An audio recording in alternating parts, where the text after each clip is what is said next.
Good morning, welcome back. Today is Thursday, March 6, 2025. Today I want to talk about why manufacturing is not coming back to America for the most part. Obviously there may be one or two, a few factories or companies that may want to move back to America, but for the most part they will not and they cannot. So for those of you who don't know me, I work twice a week, literally for the fun of it and to get out of my wife's hair, and I do these videos at work because then I feel like I'm getting paid for these videos, right? And at the same time, I'm getting my 10,000 steps in per day while I'm at work. So it's literally killing like 3-4 birds at the same time.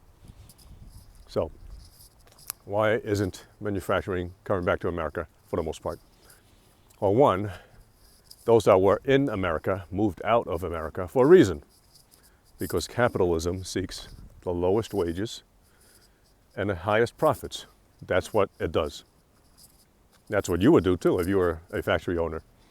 You hire the guy with the lowest wages so he can make the most money. And at the same time that China opened up, some of the first investors were actually overseas Chinese people who went back and opened up factories and saw this huge opportunity to make the world's goods. Initially it was low cost goods, but increasingly China also makes high quality goods as well. It's just that you associate, cheap goods because all we have here are Walmart and 99-cent stores filled with Chinese stuff that our companies order.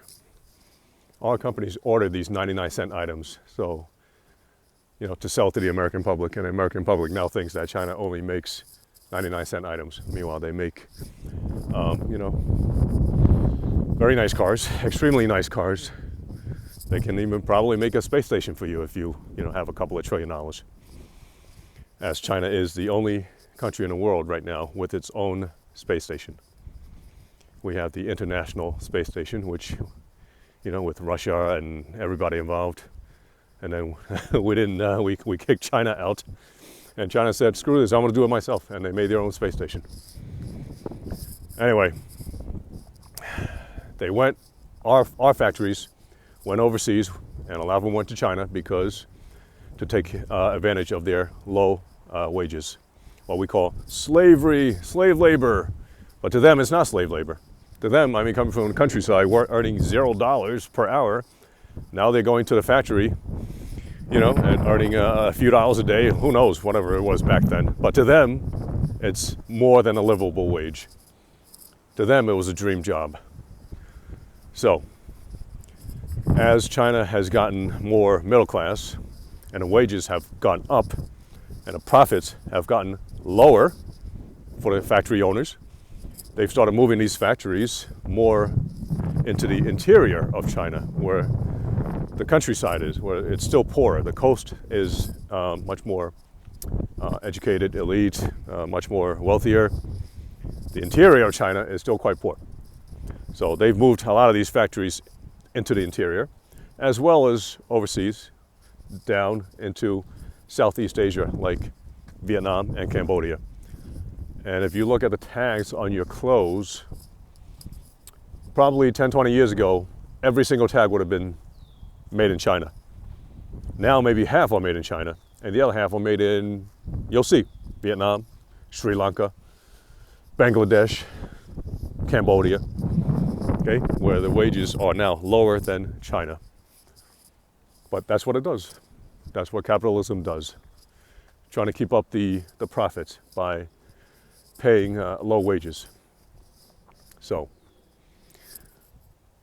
unless we Americans are willing to work for these pennies on a dollar wages, these manufacturing factories are not coming back to America. And even with the 100% tariff on these goods, look at this cell phone that I'm recording on. It's we pay $1,000. It's all made in China. You put a 100% tariff on it, it's now $2,000. But our wages are 5 times China's. 5 times China's. So if that iPhone factory is going to move back here, this cell phone would be $5,000. How many people are willing to buy a phone for $5,000 in America? How many people can? I wouldn't even pay $5,000 for a phone. I'll go back to a flip phone if I have to. I don't care. I have a friend who's in the garment industry. She's a manager. She procures new products for her billion-dollar employer. She buys different lines of clothing for and she sells them to the likes of Walmart and Target, etc. And where does she get her clothes? Well, it used to be all China. Now, increasingly, she's looking to factories in Vietnam and Cambodia because those are where the lower cost items are now. As China has moved up the value chain, the factories moved out, finding the lower wages elsewhere. Not in America. You're not going to find them here. So, and I have another friend who is a logistics specialist for trading firms, for international import-export businesses. And they're increasingly doing more business with Southeast Asia because that's where the factories have moved to. That's where now more of the goods are produced. So again, unless we are willing to work for slavery wages, these plants are not coming back to America.